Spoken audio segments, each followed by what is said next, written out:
You might not want to be peeking at the latest report from the Congressional Budget Office on what the debt outlook looks like for the United States. We've got John McKinnon in Washington. John, some scary numbers in this report. There really are. We're talking about numbers that make roller coasters look pretty mild.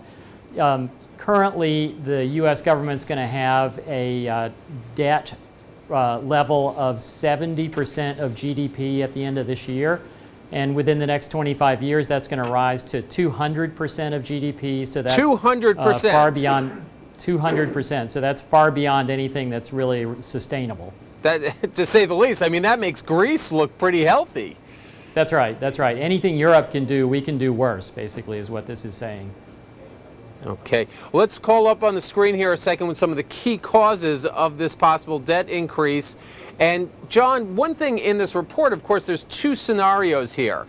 There's the scenario if the tax cuts at the end of the year, there's, by the way, on screen, the key causes, drop in tax revenues and increase in benefit programs.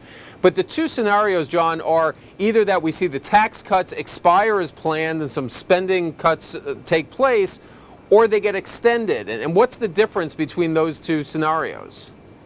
Well, I think that the difference is that one is a kind of fantasy of deficit hawks. In other words, letting all the Bush tax cuts expire and maintaining all the spending discipline that Congress has promised to provide. I think that that's kind of a pipe dream myself. I'm a little bit cynical.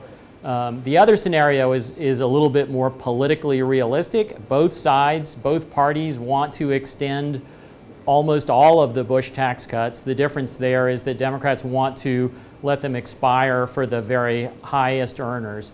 And, you know, politicians of both parties have showed over the years that they don't want to impose a lot of the spending discipline that they keep promising to do.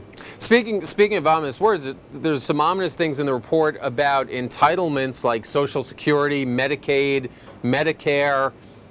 Ultimately, are those what's driving a lot of the long-term debt? Yes, absolutely. I mean, that's the problem. You know, Congress has promised to pay lots more under Social Security and under Medicare, and the costs for medical services keep rising faster than overall inflation, and the population is aging a lot, and our immigration policies are discouraging a lot of people from moving to the U.S., and immigration could help with future growth and help drive down some of these debt levels. So overall, there are lots of related factors. Aging of the baby boomers, you know, lots of promises being made for the benefits they'll receive in their retirement. Right.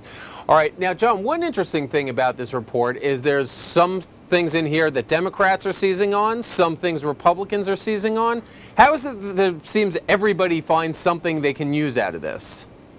Well, that's politics. I mean, these people are paid, they are paid to disagree, basically. And what you're seeing here is that Democrats are saying that you know, it's kind of ironic that both sides are essentially saying that the other side's policies would drive us into the kinds of problems that you're seeing in Europe.